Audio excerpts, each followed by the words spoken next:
Hi guys, welcome back to the channel.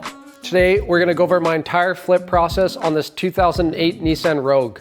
First, we're going to talk about what I bought it for, what's wrong with it, and then we'll do our full clean and condition on it, and then how much I end up selling it for. My name is Jeremy, this is Region Automotive, and let's get to work.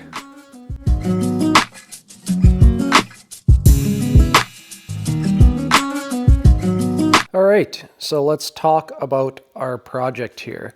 This is a 2008 Nissan Rogue, 2.5, I think, pretty sure it's 2.5, all-wheel drive, has 232,000 kilometers, so this many miles, and I ended up picking it up for 2,000 Canadian. I think that's a pretty good deal, especially when I tell you the backstory here. The reason why I got it for so cheap, originally the guy was asking 2,500 and we agreed on 2,000. And he said it needs a drive shaft because there's a slight vibration at low speeds. His mechanic told him it needs a drive shaft. I drove it, and we'll go to the driving video after this. And then I also will lift it up on the lift and take a look at the drive shaft. I drove it. I didn't feel any vibrations. I lifted it. The drive shaft seemed tight, didn't seem loose, didn't seem seized like the U-joint. Okay, so we are about to accelerate on the highway. Let's see if we hear or feel any vibration.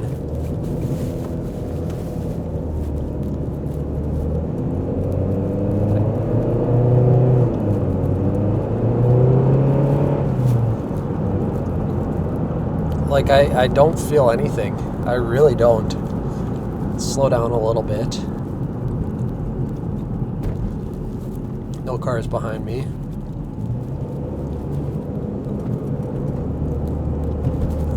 Like, I'm going 60 kilometers, so about 35-40 miles.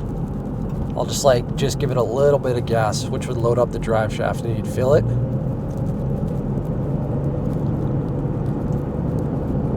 I honestly don't feel anything. We're gonna have to put this on the lift and inspect and see what's going on underneath. I got the Rogue safely set up on the lift, gave it a shake test. Brakes our locks are engaged, so let's lift it up here and check out the drive shaft.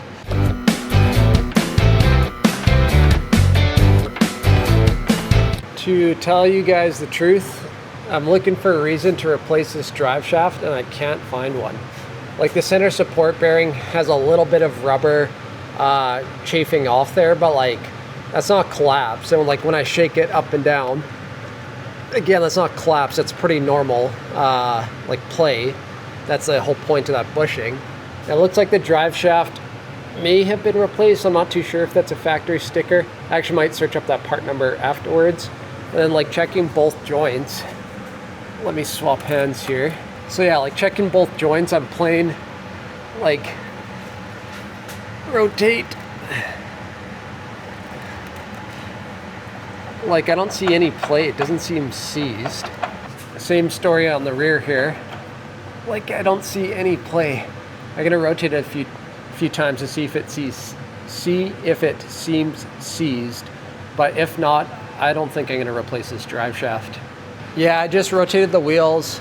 Again, like, I'm literally looking for a reason to replace this drive shaft and I can't find one, so I'm not gonna replace it. Like, maybe the vibration they're feeling at low speeds, which is entirely possible, I've come across this issue many times, is maybe, like, even if you look there, maybe they had snow and ice built up in their tires. Like, I see snow built up there already. Or they also live like deep in the country, so you can also get a bunch of mud packed into your tires. So maybe that's that vibration they're feeling. But like I said, not that I'm taking advantage of the seller, but like, that's what his mechanic told him. Maybe his mechanic took a guess. I don't see a real reason to replace the drive shaft, so I'm not going to. And I checked all the other, like, I checked the play and the tie rod ends, wheel bearing, looks like the brakes have been replaced. Suspension looks good. Like, I don't see any really issues with the undercarriage of this car.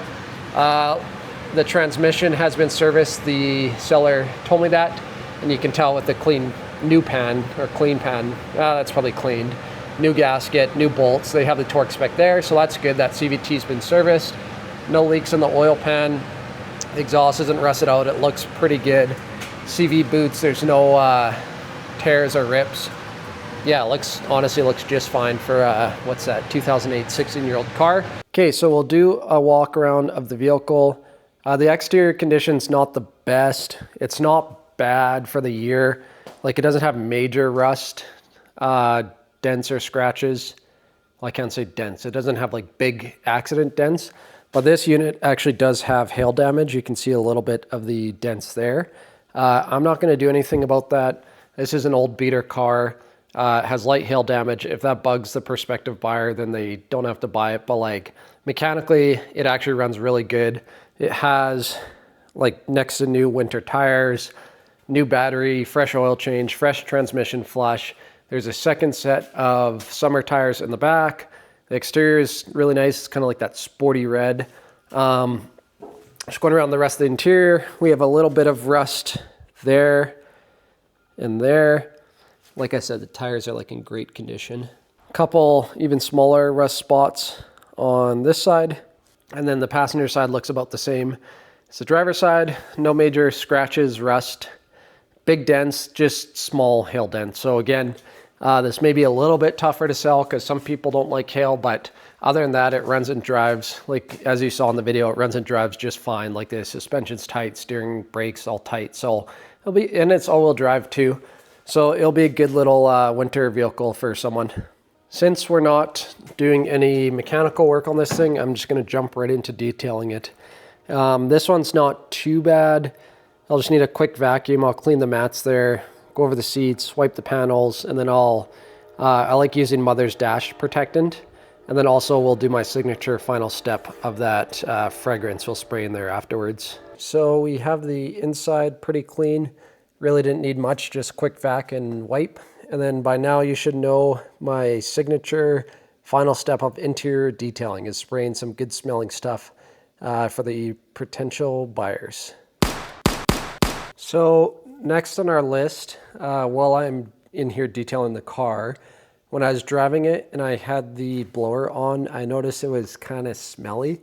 So I picked up a cabin air filter for this thing. To get to the cabin air filter, we have to take that panel off, and then it's just in the HVAC box under the dash there. I have a feeling we may find something surprising in here. Let's take it off and see what we find.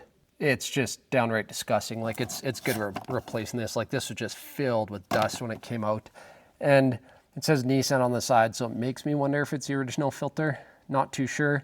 But regardless, I'll get this all vacuumed up and then we'll get that new filter in there. I thought this was, the filter I pulled out was some fancy charcoal filter or something.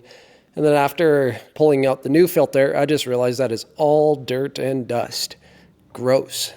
So our last step on this Rogue before I take photos and list it, it looks like we have a new old headlight situation again. So that's the new headlight. This is the old headlight. Obviously there's a pretty big difference. So I'm going to do my usual routine on this one, which is 1000, 2000, both wet sanding, and then polish a headlight, and that should clean it up.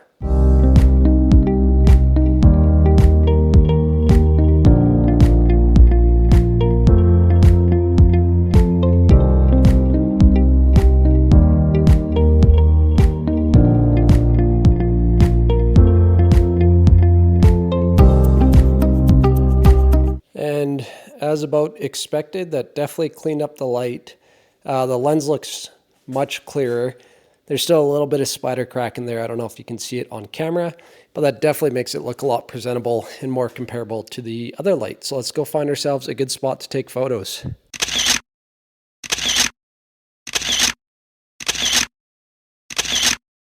All right, guys, the Nissan has sold. I apologize for my raspy voice. I'm actually getting sick, which is very unfortunate, and try to be half quiet because it's 6:40 in the morning right now and my wife is sleeping. So yeah, I figured I would show you my Google Sheets, actually where I keep track of all my costs. It'll be easier for me to just give you the exact cost. Then I don't have to put it up on the screen, and then you guys can kind of see how I keep track of all my costs. So like, for example, here's my last project for my Nissan Frontier, and I bought it for $3,500. Then I have all the smaller costs into it, and yeah, so we're into it for $4,800, and then I sold it for that $10,300, so there's my profit on that one. So for this guy, I bought it online for $2,000. Uh, and yeah, as we saw in the video, I was prepared to put a drive shaft in it, but like I literally couldn't find a reason to replace the drive shaft, so I did not. And then I just went through it, and again, I was looking for stuff to fix, but I couldn't find anything. The only thing I really found was the cabin air filter was super dirty, as we saw in the video there, so I replaced that for 30 bucks. And then I had to put gas into it. Millet is actually the smaller town where my shop is, and then my bigger city is half an hour away, so I put gas in it, 40 bucks. So that brought my total cost to $2,070. And as far as the sale process goes, wasn't too bad. I think I showed it to like two people. The first people we actually agreed on a price, but then the guy called his brother, and his brother said if the car has hail damage, he can't buy it for whatever reason. Like he liked the car and it drove good, but I guess they didn't want it because of the hail damage, so that's fine. So then I showed it to another person, and then they asked if there's any issues with the car. I said no, it just has cosmetic hail damage and a little bit of rust, and they said they didn't care about the cosmetics, they just wanted good mechanical. And I'm guessing that they, like nowadays I find I'm able to sell the cars pretty quick if I actually fix them, and that's why I'm able to get like a decent price for them. Because like there's still just like so much crap on the market, like that just, engine lights, transmission slipping, engines knocking, and like people just don't disclose it in their ads. So like I find it's like a breath of fresh air when people come look at my vehicles and they actually work, so they're willing to pay. Like I was asking 4,900 and they offered me 4,500, which is kind of what I wanted to get for it, so I just accepted right away. I didn't even try to like counter negotiate to 4,700 or something. I was fine with 4,500. So yeah, if you take my sold for price, 4,500, subtract my cost, 2,750, we made $2,430 on that one, so that's pretty darn good.